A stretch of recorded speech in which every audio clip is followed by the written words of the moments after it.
Sirens are already blaring across Las Vegas as the so-called crisis drill begins, but nothing about this feels controlled.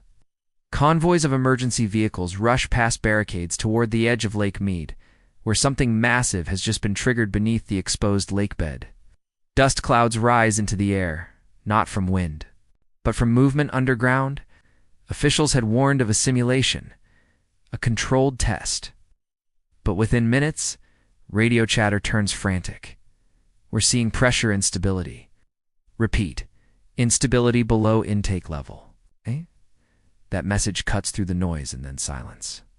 Above ground, engineers scramble around monitoring stations set up along the cracked shoreline. Screens flicker. Numbers spike, then drop, then spike again. No one is speaking to the press anymore. Cameras are pushed back. Access is restricted. This was supposed to be a test of Nevada's last line of defense, the $1.4 billion tunnel system built to keep water flowing even as the lake disappears. But now something isn't responding the way it should. A helicopter circles low, its spotlight cutting across the pale, skeletal remains of what used to be submerged terrain. The famous bathtub ring towers high above the current waterline, a stark reminder of just how far the lake has fallen. But it's not the shoreline that has officials panicking. It's what's happening beneath it. Sources on site report a sudden drop in internal tunnel pressure far faster than any simulation predicted. Backup systems activate automatically. Valves shift. But instead of stabilizing the system, readings become more erratic. And then comes the order no one expected to hear during a drill: lock down the intake tunnels. Now, workers hesitate. Some don't move. Because locking down the tunnels doesn't simulate failure, it risks causing one. Across the city, rumors spread fast. Water authorities deny any real danger, but their tone has changed. Urgent, tense, controlled, but barely.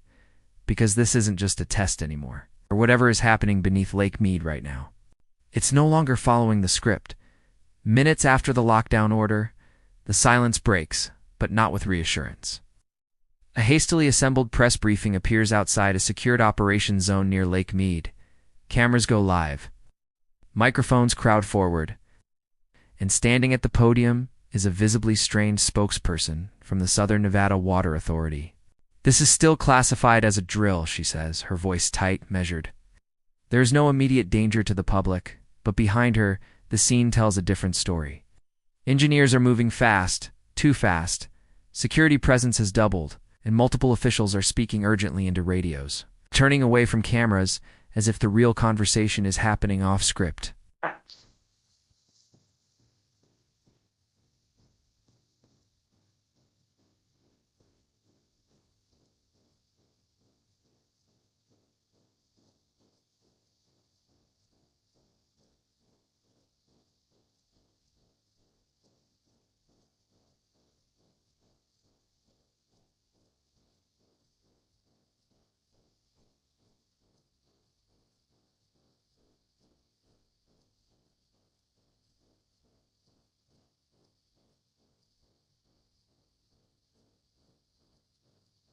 But why?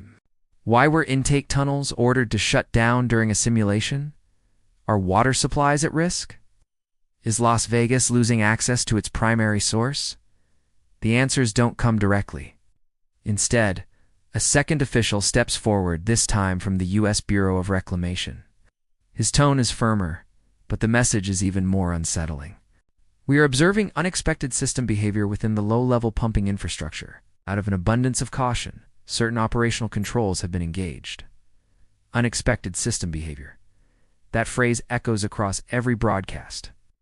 Because the entire purpose of this $1.4 billion system was to eliminate uncertainty.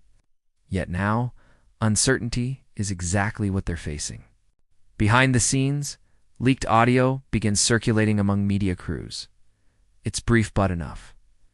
Flow disruption at intake 3. Readings don't match surface levels. Possible obstruction or structural deviation. Obstruction? That word spreads like wildfire. If something is blocking the intake tunnels, something unaccounted for, then the entire emergency system designed to save Las Vegas from running dry could fail at the exact moment it's needed most. Officials refuse to confirm, but they don't deny it either. Instead, access to the site is tightened further.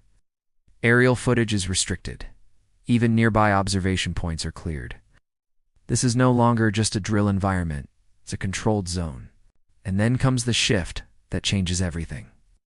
Water authorities announce they are temporarily adjusting flow rates into the city. Not shutting them off, but adjusting. For millions of residents, that may sound harmless.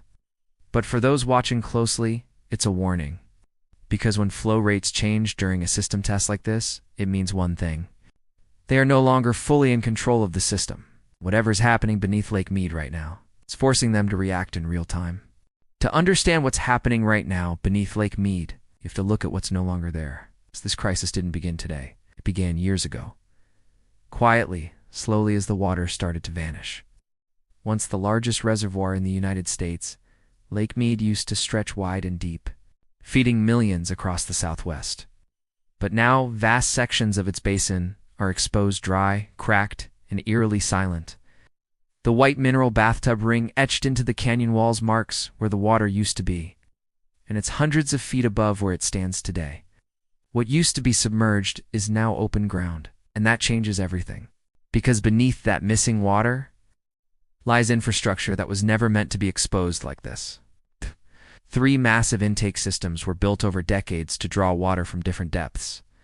Intake 1, Intake 2, and finally, the most advanced Intake 3 buried deep beneath the original lakebed.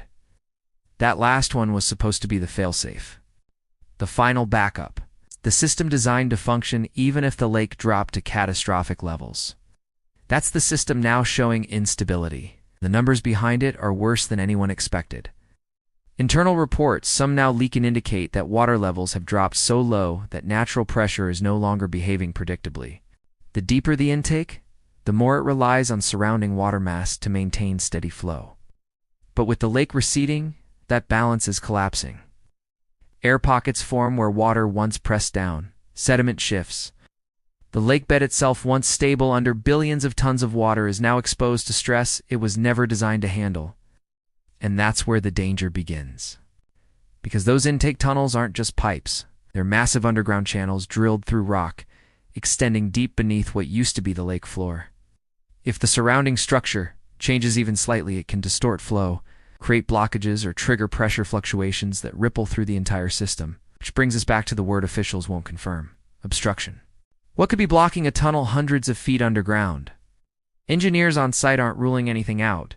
Collapsed sediment, structural shift, debris pulled in from newly exposed terrain. Even something as simple as air entering the system in the wrong place could disrupt everything. And here's the part that's keeping experts awake tonight. This system was designed based on a version of the lake that no longer exists. The models assumed water levels would drop, but not like this. Not this fast. Not this far. Now, as the drill unfolds, real data is colliding with outdated assumptions. And the results are happening live right now beneath Lake Mead. Because the lake didn't just shrink, it changed the rules entirely. And the system built to save the city may be operating in conditions it was never meant to survive. Long before today's crisis, engineers knew this moment could come. It's why deep beneath Lake Mead, one of the most ambitious water rescue systems ever constructed, was carved into solid rock. A project so complex, so expensive, it was meant to guarantee survival, no matter how low the lake fell. It's called the third intake, but that name doesn't capture what it really is. A tunnel system stretching miles underground. It's a vertical shaft descending hundreds of feet below the original lakebed. A pumping station powerful enough to pull water from depths no previous system could reach. This was the $1.4 billion lifeline designed to keep Las Vegas alive, even in the worst-case scenario. And today, it's being pushed to its limits. Construction of this system was a higher-risk operation from the start. Workers drilled through unstable rock formations, navigated extreme pressure zones, and built massive intake structures while the lake still covered everything above them. The deeper they went, the more unpredictable conditions became. But the design had one core assumption: the surrounding environment would remain stable. Now that assumption is breaking down. As water levels dropped to historic lows, The physical forces acting on the tunnel system are shifting. Without the weight of water pressing down evenly, stress redistributes through the rock. Areas that were once compressed are now expanding. Tiny fractures once harmless can widen. And deep underground, even a small shift can have massive consequences. Inside the intake tunnels, flow is supposed to be smooth, controlled, constant. Water enters through submerged structures, passes through reinforced channels, and is pumped upward into treatment systems feeding the city. But tonight, that flow is behaving differently. Sensors are detecting irregular surges, followed by sudden drops. Pressure readings don't align with expected output. It's as if the system is fighting against something it can't fully identify. Then there's the pumping station itself. Massive turbines designed to run continuously are now adjusting in real time, responding to unstable input. Each adjustment increases strain. Each fluctuation pushes the system closer to a threshold it was never meant to cross during a controlled test. Because this isn't just about water anymore. It's about the integrity of the entire structure. If a section of tunnel collapses, if debris blocks a critical intake point, or if pressure imbalances trigger a cascading failure, the system doesn't just slow down, it stops. And for Las Vegas, that's not a temporary inconvenience. That's an emergency no backup plan can fully replace. Right now, beneath the exposed lakebed, engineers are racing to stabilize something they can't physically reach fast enough because what they built was meant to save the city. But under these conditions, it may be the very thing that fails first. It starts quietly. A few posts online, short video of helicopters circling above Lake Mead, a blurry clip of emergency vehicles rushing past checkpoints. At first, most people in Las Vegas don't think much of it. Drills happen, systems get tested, life goes on. But then, the tone shifts. Hotels along the Strip begin receiving internal notices, nothing public, just quiet instructions to monitor water usage closely. Staff members whisper about reduced pressure in upper floors. Housekeeping teams report slower flow from taps. Maintenance crews are suddenly everywhere. Guests notice. At first it's small, showers taking longer to heat, faucets running weaker than usual. But in a city built on constant flow of people, of lights, of water, even a slight disruption feels wrong. And then the rumors hit. Something's wrong at the lake. They shut down part of the system. My cousin works there. He says it's not a drill anymore. Within an hour, grocery stores see a surge. Bottled water disappears from shelves faster than staff can restock. Lines stretch into parking lots. People aren't waiting for official confirmation. They're reacting to uncertainty. Tourists, confused and unsettled, begin asking questions hotel staff can't answer. Some cut their trips short. Others crowd lobbies, staring at live news feeds. Every update raises more concern but offers no clear explanation. Meanwhile, across residential neighborhoods, the tension grows sharper. Families test their taps repeatedly. Some begin filling containers just in case. Others drive across the city searching for supplies already running low. Social media fills with conflicting reports, each more alarming than the last.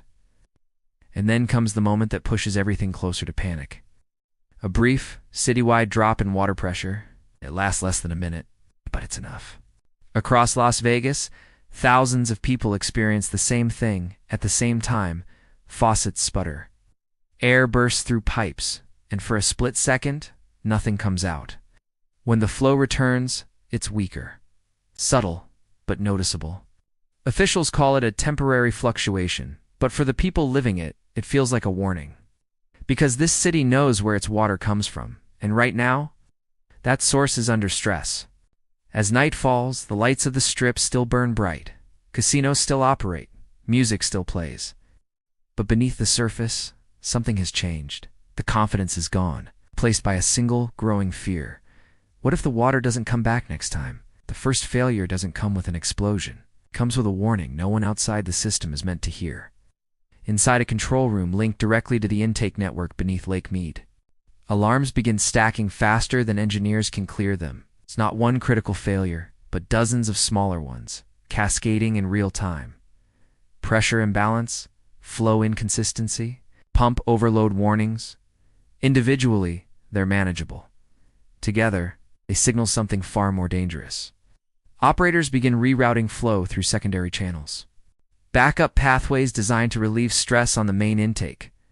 But those systems were never meant to carry this much load for this long.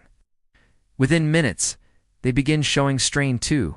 Temperatures rise inside the pumping station. Turbines adjust, then adjust again. Each correction pushes the system further from stable equilibrium. And then the next escalation hits.